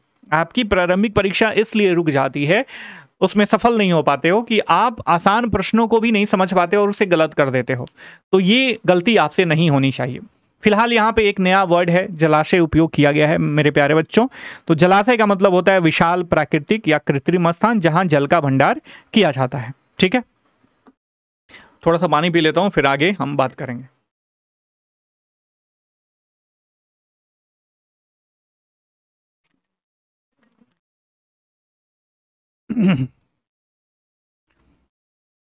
धौलावीरा हमने कहाँ देखा था? धौलावीरा देखो गुजरात के कच्छ के रण में स्थित है। धौलावीरा के बारे में जानते हैं। धौलावीरा में पत्थरों यहाँ तक कि चट्टान को काटकर कम से कम 6 विशालकाय जलाशयों का निर्माण किया गया था। इनमें से अधिकांश को कुशल जल संचयन और वितरण के लिए भूमिगत नालियों से भी जोड़ा गया था डियर एस्पिरेंट। ठीक है, तो ये हमने देखा जल प्रबंधन के बारे में। फिर हम देखेंगे भोजन के बारे में कि हड़प्पावासी क्या खाते थे। हड़प्पावासी ने अपनी बस्तियां बड़ी और छोटी नदियों के किनारे बसाई थी, और यह सिर्फ जल स्रोतों तक आसानी से पहुंचने के लिए ही नहीं बल्कि कृषि की दृष्टि से एक औचित्यपूर्ण विकल्प रहा होगा। क्योंकि आपको अभी नहीं, ज्योग्राफी आपको नहीं पढ़ाया हो। देखो जो भी नदियां होती हैं, नदियों का एक सेटलमेंट होता है, वेदरिंग होती है ना, वेदरिंग। तो जब चट्टानें टूटती हैं या नदियां अपने मार्ग में जो बचपना अवस्था से लेके युवा अवस्था, प्रौढ़ावस्था और फिर बुजुर्गावस्था तक जाती हैं, डैट मीन्स अंततोगत्वा सबमर्ज हो जाती हैं समुद्र में, तो डिफरेंट टाइप ऑफ सॉइल को अपने आप में कैरी करती हैं। तो शुरुआत में जब ये युवावस्था में रहती हैं तो इनकी कैरिंग कैपेसिटी ज़्यादा होती है, क्योंकि ये ढालों पर बहती हैं, ढालों पर काइनेटिक एनर्जी बहुत ज़्यादा रहती है, तो इनकी कैरिंग कैपेसिटी रहेगी। तो बड़े बड़े बोल्डर, ये मतलब पत्थरों के टुकड़े भी अपने साथ लाती हैं, और जैसे जैसे इनकी कैरिंग कैपेसिटी जो है ये सेटल डाउन होने लगती है, कम होने लगती है, तो ये क्या करते हैं, जो भारी मिट्टी के कण होते हुए पहले डिपॉजिट कर देंगी, और जैसे जैसे महीन मिट्टी के कण हैं वो अंततोगत्वा मतलब अंत तक समुद्र तक बहा के ले जाती हैं। तो समुद्र के नीचे, मतलब समुद्र के पास देखोगे नदी के मुहानों पे, तो आपको सिल्ट देखने को मिलेगा, क्ले टाइप की मिट्टियां देखने को मिलेंगी डियर एस्पिरेंट। ठीक है, तो अब देखो जो अब ये बेल्ट में आ जाती हैं, मैदानी इलाकों में आती हैं, तो मैदानी इलाकों में ये क्या कहती हैं, समतल मतलब स्थानों पे जब ये बहती हैं तो इनकी कैरिंग कैपेसिटी उतनी ज़्यादा नहीं होती है। ठीक है, लगभग प्रौढ़ावस्था में पहुंच जाती हैं, तो कैरिंग कैपेसिटी उतनी अधिक नहीं रहती है, और धीरे धीरे ये डिपोजिशन होता है, अलुवियन डिपोजिशन होता है इनके रिवराइन बेल्ट में, या ज़्यादा पानी आ जाता है तो बाढ़ आ जाता है ना, तो ये अपने साथ क्या करती हैं किनारों पे जो है ये अलुवियल सॉइल का डिपोजिशन कर देती हैं, जो कि काफ़ी ज़्यादा उपजाऊ होता है, इसकी प्रोडक्टिविटी बहुत ज़्यादा होती है, यहाँ पे फसलें बहुत ज़्यादा उगाई जा सकती हैं डियर एस्पिरेंट। ठीक है, तो हम यहीं आपको मैं बताना चाह रहा हूँ कि जो हड़प्पावासी थे, इनका सेटलमेंट नदियों के किनारे ही था, और नदियों के किनारे केवल इसलिए नहीं था कि सिर्फ जल स्रोतों तक आसानी से पहुँचो, बल्कि कृषि के दृष्टि से भी यह औचित्यपूर्ण विकल्प रहा होगा। क्यों? क्योंकि नदियां अपने आसपास की भूमि को उपजाऊ बनाती हैं। ठीक है, और जब उपजाऊ बनाएंगी तो यहाँ पे प्रोडक्शन होगा, क्रॉप प्रोडक्शन हाई होगा, तो इनको भोजन भी मिलेगा और पानी भी मिलेगा। अब देखो यहाँ पे क्वेश्चन किस तरीके से अराइज कर सकता है बीपीएससी। ध्यान रहे, you are reading class 6 NCERT, new NCERT history dear aspirant, लेकिन यहाँ पे क्वेश्चन अराइज होगा तो कैसा, कितना बढ़िया स्टैंडर्ड का क्वेश्चन एनालिटिकल तरीके से अराइज हो सकता है। हड़प्पा वासियों के सेटलमेंट का नदी के किनारे होना, उनका केवल एक मकसद सिर्फ जल स्रोतों तक आसानी से पहुंच रहा होगा। ठीक है, मान लीजिए कि निम्न में से कौन सा हड़प्पा वासियों के सेटलमेंट के बारे में सही है या सही नहीं है, या कौन कौन से स्टेटमेंट सही हैं। ठीक है, तो केवल वैसे ही अतिरेक शब्द है throughout journey, if you are preparing for targeting 72nd BPSC examination और IAS 26 प्रारंभिक परीक्षा या यूपीएससी 26 एग्जामिनेशन, तो मैं आपको बताना 2026 एग्जामिनेशन, तो मैं आपको बताना चाहूँगा कि जब मैं आपको क्वेश्चन दूंगा तो आपका दिमाग घूम जाएगा। ठीक है, पटना में जब हमारा ऑफलाइन टेस्ट चलता है और वहाँ पे जब मैं क्वेश्चन, एक बच्चा आया था कहीं से, किसी कोचिंग में, बड़ा नाम था उस कोचिंग का, बता रहा था कि सर मैंने यहाँ से पढ़ा एनसीईआरटी पूरा कलर्ड वगैरह कर वगैरह के पढ़ के आया था। जब क्वेश्चन देखा तो 6ठी कक्षा के ज्योग्राफी का टेस्ट था, और तो वो उलट गया, मतलब क्वेश्चन 120 या 130 क्वेश्चन दिया हुआ था मैंने उस सेट में, तो उसका 40 क्वेश्चन सही हुआ काट पीट के, नेगेटिव मार्किंग छांट के। समझ रहे हो ना स्टैंडर्ड। तो क्वेश्चन बनाया जाता है प्रारंभिक परीक्षा के लिए, तो एक बहुत ही थॉट प्रोसेस उसमें काम करता है, साइकोलॉजी मेन है, साइकोलॉजी का खेल है ये, कि कोई भी व्यक्ति किस तरीके से गलतियां कर सकता है, कोई बच्चा कौन कौन तरीका होता है कि वो गलती कर दे, ओरिएंटेशन, उसके पीछे ट्रैप कैसे फेंकें कि वो फंस जाए उस ट्रैप में और सही उत्तर ना दे के गलत उत्तर दे दे। क्योंकि एग्जामिनेशन जो है सिलेक्शन का प्रोसेस नहीं है, प्रारंभिक परीक्षा वो एलिमिनेशन का प्रोसेस है, तो आपको एलिमिनेट करने की कोशिश करी जाती है। तो मेरा यही कहना है कि आप डे 1 से एनालिटिकल हो जाओ, अपना ऑब्जर्वेशन पावर बढ़ाओ, एक्सपेंड करो अपने अंडरस्टैंडिंग के होराइजन को, तब जाके चीज़ें आपके लिए फ्रूटफुल साबित हो सकती हैं डियर एस्पिरेंट। नहीं तो पढ़ाई तो सब लोग करते हैं। ठीक है, और ये गलतियां हमारे समय में, ये सारी चीज़ें बताने वाला, दिल्ली में ऐसे बड़े बड़े नामों पर 1 लाख, 1.5 लाख, 2 लाख रुपये यूं ही हम लोग फेंक देते थे। समझ रहे हो ना। अब गार्जियन देते थे, गार्जियन अपने मतलब जो बेसिक आवश्यकताएं थी उसमें कटौती करके देते थे, हमें ये बात दुख नहीं पता चलती थी, लेकिन हमें लगता था कि इस शिक्षक के पास पढ़ लेंगे तो हमें ज्ञान अर्जन मिलेगा। देखो सिलेक्शन की कोई गारंटी नहीं दिलाता, लेकिन 100% यदि आप एफर्ट डाल के और कोई भी गलतियां नहीं करते हो तो सिलेक्शन पक्का होता है, ये भी श्योर है। ठीक है, तो चीज़ें ऐसे ही हैं, आप पढ़ोगे, अपने होराइजन को, अंडरस्टैंडिंग के होराइजन को एक्सपेंड करोगे तो वो आपके लिए ज़्यादा फ्रूटफुल होगा डियर एस्पिरेंट। ठीक है, और किसी भी एग्जाम में बैठोगे तो निसंदेह निकल जाएगा वो एग्जाम। पुरातात्विक खोज भी हुई है जो ये दर्शाता है कि हड़प्पावासी दलहन और उनके किस्म की सब्जियों के अतिरिक्त जौ, गेहूं, मोटे अनाज, बाजरा और कभी कभी धान और अनाज की खेती करते थे। यूरेशिया में कपास उगाने में भी वे सर्वप्रथम थे। कौन? हड़प्पावासी, सिंधु सभ्यता के लोग, जिनका उपयोग वो कपड़ा बुनने में किया करते थे, और उन्होंने हल सहित खेती के लिए कई उपकरण भी बनाए थे। ठीक है, यहाँ मिट्टी से निर्मित हल का एक लघु प्रतिरूप है। दलहन क्या होता है? फसलों की एक श्रेणी होता है जिसमें सेम, मटर, दाने और दालें इसमें शामिल होती हैं। ठीक है, अब एक बात देखो, एक और ट्रैप आपके सामने फेंका जाए कि हड़प्पावासी केवल वेजिटेरियन थे, मतलब वेजिटेरियन थे, तो ये सही नहीं है। हड़प्पावासी ने मांस के सेवन के लिए अनेक पशुओं को पाला। मछलियों के लिए वे नदियों और समुद्रों पर निर्भर रहे। खुदाई में बड़ी संख्या में पाई गई पशुओं की हड्डियां और मत्स्य जीवाश्म से ये अनुमान लगाया जाता है। ठीक है, तो हमने ये देखा कि उनका भोजन का पैटर्न कैसा था। अब ट्रेड की बात कर लेते हैं, तो हड़प्पा के जो लोग थे, केवल अपनी सभ्यता में ही नहीं बल्कि भारत के भीतर और भारत के अन्य सभ्यताओं और संस्कृतियों के साथ भी उनका सक्रिय रूप से व्यापार था। उन्होंने आभूषणों, लकड़ी, दैनिक उपयोग की कुछ वस्तुओं, संभवतः सोने और कपास के कुछ खास धातुओं का भी निर्यात किया था। उनके सर्वाधिक यदि प्रिय आभूषण देखें तो ये कार्नेलियन के मोती, जो अधिकतर गुजरात में पाए जाने वाले लाल रंग के अल्प मूल्यवान पत्थर होते थे।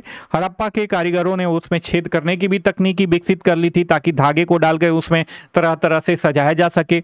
उन्होंने शंखों से बहुत सुंदर चूड़ियां भी बनाई, क्योंकि शंख का खोल क्या होता है, सख्त होता है, अतः उन चूड़ियों को बनाने के लिए एक परिष्कृत तकनीक की भी आवश्यकता होती होगी। ऑब्वियस, मान लीजिए कोई शंख की चूड़ियां बना रहा है तो चूड़ियां तो ऐसे ही नहीं बन जाएंगी, उसके लिए कोई मतलब स्पेसिफिक कोई टेक्नोलॉजी होगी। तो शंख को काटते थे, पॉलिश करते होंगे, स्मूथ बनाते होंगे, तो फिर चूड़ियों का निर्माण करते हैं। हालांकि यह स्पष्ट नहीं है कि हड़प्पा वासियों ने निर्यातित वस्तुओं के बदले में किसी वस्तुओं का आयात किया है, लेकिन संभवतः यह तांबा हो सकता है, क्योंकि यह धातु सामान्यतः उनके पास बहुतायत में उपलब्ध नहीं थी। ठीक है, और चूंकि हड़प्पावासी मुलायम धातु तांबे की कलाकारी में भी कुशल थे, और तांबे में टीन को मिला देने पर यह काष्य धातु बन जाती है, जो तांबे की तुलना में थोड़ी सी कठोर होती है। हड़प्पावासियों ने उपकरण तथा बर्तन बनाने में कांसे का प्रयोग किया। तो देखो, यहाँ से एक साइंस का भी आपको प्रश्न मिल गया, केमिस्ट्री का।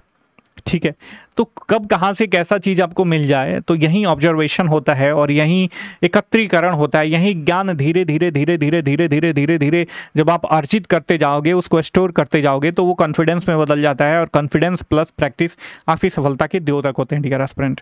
उन्हें इस तरीके के व्यापार को संचालित करने के लिए स्थल मार्ग और नदियों और अधिक दूरवर्ती गंतव्यों के लिए समुद्री रास्तों का प्रयोग किया, और यह भारत की प्रथम गहन समुद्री गतिविधि भी थी। वास्तव में यदि देखें तो गुजरात और सिंध के तटवर्ती क्षेत्रों में हड़प्पाई बस्तियां भी हैं। गुजरात में स्थित एक लघु बस्ती लोथल में आप देखोगे तो आश्चर्यजनक रूप से ये 217 मीटर लंबाई और 36 मीटर लगभग चौड़ाई का एक विशाल बेसिन पाया जाता है, जो लगभग फुटबॉल के 2 मैदानों से थोड़ी सी अधिक इसका एरिया हो जाता है। और इस बेसिन में बंदरगाह जैसी संरचना अवश्य रही होगी, जिसका इस्तेमाल नावों के माध्यम से वस्तुओं के आयात और निर्यात के लिए किया जाता था। इस प्रकार के व्यापक स्तर के व्यापार में यह आवश्यक है, देखो, कि व्यापारी अपने सामान को सामान को और एक दूसरे को पहचाने। मतलब सोसाइटी में इंटरेक्शन होता है, तभी तो सोसाइटी आपस में व्यापार करेगी। एक दूसरे लोग जानते हैं तभी तो व्यापार करेंगे। जानने वाले लोगों से ही तो व्यापार किया जाता है, अननोन लोगों से तो नहीं किया जाता है। ठीक है, तो सोसाइटी के बीच जो ये कम्युनिकेशन था, पीपल टू पीपल कनेक्शन था, ये भी एस्टैब्लिश होगा। और अनेक वस्तुओं की खुदाई में हमें मिली हजारों संख्या में जो छोटी मुहरें प्राप्त हुई हैं, मुख्यतः उनका उपयोग भी यही रहा होगा। ये मुहरें एक मुलायम पत्थर एस्टिएटाइट की बनी हुई हैं, ठीक है, जो कि गर्म कर इसे कठोर बनाया जाता था। ये यहाँ पे देखो, यहाँ पे ये सब क्या है, ये एक श्रृंगी पशु है, यहाँ पे ये बैल है, ये जो है हड़प्पा सभ्यता की कुछ मुहरें हैं। ठीक है, फिर ये देखो, ये एक कांस्य दर्पण है जो पक्की मिट्टी और यहाँ पे और भी सारे सामान जो प्राप्त हुए हैं, यहाँ पे ये इनका संग्रहण दिखाया गया है। ठीक है, फिर इसके हड़प्पा सभ्यता की विनाश की भी बात आ जाती है। कोई भी सभ्यता एक चरम अवस्था में पहुंचती है तो उसका क्षय होना तय है। 1900 ईसा पूर्व के आसपास सिंधु सरस्वती सभ्यता की सभी उपलब्धियों के बावजूद उसका ह्रास हो गया। जैसे अब क्या है, हमारी सोसाइटी इवॉल्व हो रही है, हम हाइड्रोजन बम बना रहे हैं, परमाणु बम बना रहे हैं, हम एआई पे बात कर रहे हैं। तो सोसाइटी जब कोई भी, ये चक्र होता है, देखो चक्र होता है, जब सोसाइटी कोई भी अपनी चरम अवस्था पे पहुंच जाएगी, जहाँ पे साइंटिफिक डेवलपमेंट बहुत ज़्यादा हो जाएगा, जहाँ पे बहुत ज़्यादा जनसंख्या हो जाएगी, मतलब कंसंट्रेशन हो जाएगा, चीज़ों का बहुत ज़्यादा कंजम्पशन हो जाएगा, हम प्रकृति के इकोलॉजिकल बैलेंस को इम्बैलेंस करने की कोशिश करेंगे, छेड़छाड़ करने की कोशिश करेंगे, और प्रकृति से बड़ा कोई चीज़ नहीं है बबुआ, ये बात आप जान लो। इकोलॉजिकल सिस्टम में ह्यूमन प्रजाति ही एक ऐसी प्रजाति है जो खत्म हो जाए पूरे विश्व से या इस इकोलॉजिकल सिस्टम से, तो किसी भी जानवर को, किसी भी आयाम को कोई प्रभाव नहीं पड़ेगा, जबकि उसको सुप्रभाव ही, उस पे उसका सुप्रभाव ही पड़ेगा, इसका सुफल मिलेगा उनको। क्यों? क्योंकि ये लोग, इनके पास सोचने की पावर है, ऑर्गेनाइज करने की पावर है, ठीक है, मैनिपुलेशन का पावर है, मॉडिफाई करने का पावर है। तो ये लोग जो प्रकृति है, नेचुरल इम्बैलेंसेस है, उसमें छेड़छाड़ करते रहते हैं। तो लगभग जो सिंधु सभ्यता थी, इसके विनाश का भी कारण कुछ ऐसा ही रहा होगा। ठीक है, इसके नगर एक के बाद एक खाली होते गए, स्टडी से पता चला है। यदि कोई निवासी वहां रहे भी तो उन्होंने परिवर्तित वातावरण में ग्रामीण जीवन की शैली को अपनाया। जैसे अभी देखो, अभी दिल्ली में आप जाओगे तो यहाँ पे दिल्ली में 2.5 पार्टिकुलेट मैटर जो है इसके वातावरण में बहुत ज़्यादा इसका कंसंट्रेशन है। पूरा दिल्ली फॉग से भर गया है, ठीक है, धुआं से भर गया है। हालांकि अभी मतलब शरद ऋतु तो शुरू हो गई है, लेकिन ठंडी ऋतु नहीं आई है। मतलब यहाँ पे मतलब कोहारा वगैरह गिरने का अभी मौसम नहीं आया है। इसके बावजूद भी पॉल्यूशन की वजह से ऐसा सिचुएशन है। तो आप देखोगे कि कई सारे ऐसे लोग हैं जो कैपेबल हैं मूव आउट करने के लिए दिल्ली से, वो लोग सेटल्ड होते जा रहे हैं कोस्टल रीजन में, पश्चिमी इलाकों में, गोवा में और मुंबई के आसपास के सेटलमेंट में वो लोग जाके सेटल होता रहे हैं। क्यों? क्योंकि यहाँ के बनिस्बत वहाँ पे पर्यावरण जो है एक सुखद पर्यावरण है।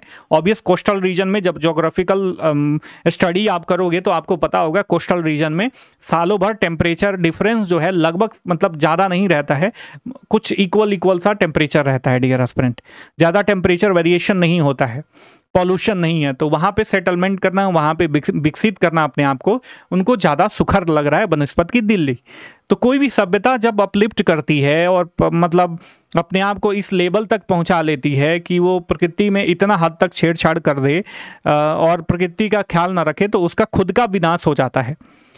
ठीक है, तो इसलिए लोग क्या कर रहे हैं कि अब सेटल डाउन हो रहे हैं। कुछ लोग गाँवों में जा रहे हैं, आप देखोगे अपने पैटर्नल गाँव में जा रहे हैं, वहाँ पे जो आजीवन उन्होंने धन संचय करा है वहाँ पे खेती बाड़ी कर रहे हैं, कोठी वोठी बना रहे हैं, आराम से जीवन यापन कर रहे हैं। क्यों? क्योंकि दिल्ली के बनिस्पत, एनसीआर के बनिस्पत वहाँ का वातावरण ज़्यादा सुखद है, स्वच्छ है। ठीक है, ऐसा प्रतीत होता है। यदि देखोगे तो पूर्ववर्ती सरकार या जो प्रशासन है वो विद्यमान नहीं रहेगा।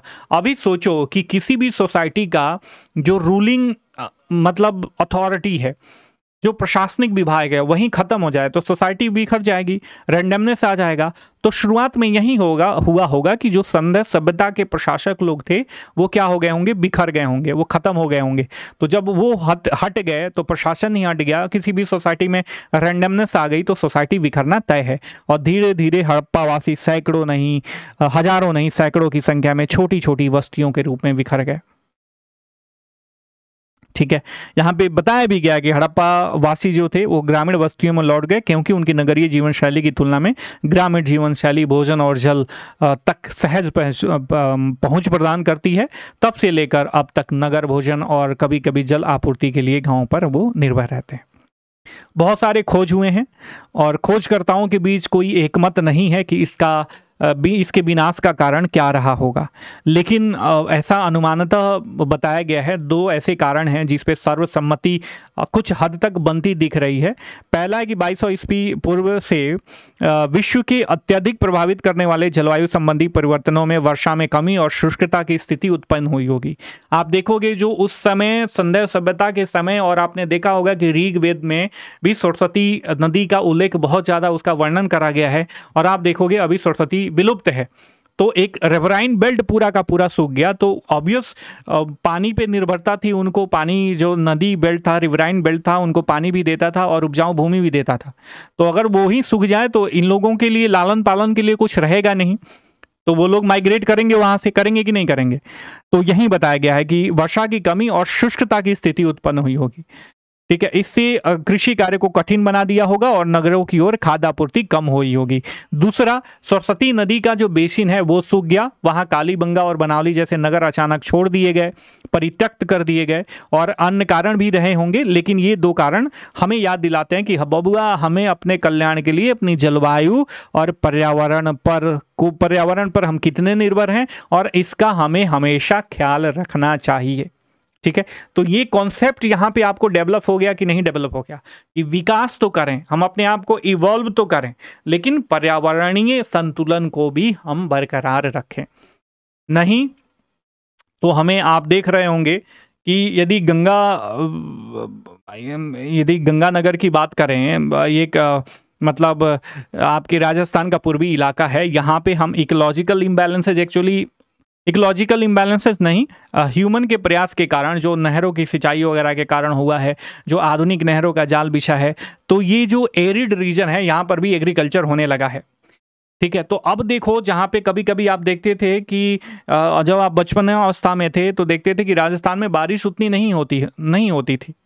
ठीक है, मतलब 25 से 75 और कभी कभी 100 सेंटीमीटर के औसतन वार्षिक वर्षा होती होगी। अब इतनी वर्षा हो जाती है क्लाउड ब्रस्ट के जैसे कि बाढ़ आ जाता है कभी कभी। आप देखे होंगे, अभी आप देखे होंगे कि अभी 2025 में कितना कैटास्ट्रॉफिक इवेंट हुए हैं नेचुरल। यदि आप देखो, ऊपर देखो तो क्लाउड ब्रस्ट के कारण वैष्णो देवी में कितने लोग मर गए। ठीक है, उत्तराखंड में इसके साथ साथ हिमाचल प्रदेश में कितने लोग मर गए। इसके साथ साथ आपने देखा था सिक्किम में एक पूरा का पूरा जो है सैनिक कैंप जो है, बेस जो है वो तबाह हो गया। क्यों? क्लाउड ब्रस्ट के कारण। तो इतना क्लाउड ब्रस्ट होना, इतने सारे इम्बैलेंसेज वर्षा के पैटर्न में, इसके साथ साथ हीट के पैटर्न में होना, these all are showing that कि we are not taking care of our environment. ठीक है, उसमें हम अपने कार्यकलापों के द्वारा इम्बैलेंसेज पैदा कर रहे हैं जो हमें, हमारी सोसाइटी के लिए, आने वाले संततियों के लिए कहीं ना कहीं खतरनाक साबित हो सकती है। तो ये है गुडार्थ एनसीईआरटी का। जब एनसीईआरटी आप डीपली अध्ययन करते हो तो आपके मस्तिष्क के ऑब्जर्वेशन पावर को ये बढ़ाता है, आपकी पर्सनालिटी में मल्टीपल डायमेंशन आयाम को मतलब ये ऐड ऑन करता है, जिससे आपको किसी भी चीज़ को समझने और उसको ग्रहण करने में आसानी होती है और आपको रियलिस्टिक आपका अप्रोच होता है आपके जीवन के प्रति। ठीक है, आई होप कि जो भी कंटेंट मैंने प्रोवाइड किया आप तक बड़ी आसानी से पहुंच गया। अच्छा लगा होगा तो ज़रूर लाइक करना, चैनल को सब्सक्राइब करना। मिलते हैं अगले लेक्चर के साथ। और हाँ देखो, यदि आपको इसका MCQ चाहिए फॉर प्रैक्टिसेस और आपको इसमें फैक्चुअल भी मिलेंगे, एनालिटिकल भी मिलेंगे, तो नीचे वीडियो के डिस्क्रिप्शन बॉक्स में टेलीग्राम का लिंक मेंशन है, उसे आप ज्वाइन कर लेना। साथ में प्रीवियस लेक्चर आपने मिस किया तो उसे देख लेना और एप्लीकेशन का लिंक भी दिया गया है। एप्लीकेशन पे हम मेंस के कुछ फ्री क्लासेज आपके लिए अवेलेबल कराएंगे, हमारे द्वारा पेड बैचेज भी अवेलेबल कराए जाते हैं, तो वहाँ से आपको ये सारी चीज़ें मिल जाएंगी। ठीक है, आपकी सफलता की शुभेच्छा के साथ मिलते हैं अगले क्लास में। तब तक के लिए साइनिंग ऑफ, टेक केयर, जय हिंद, जय भारत।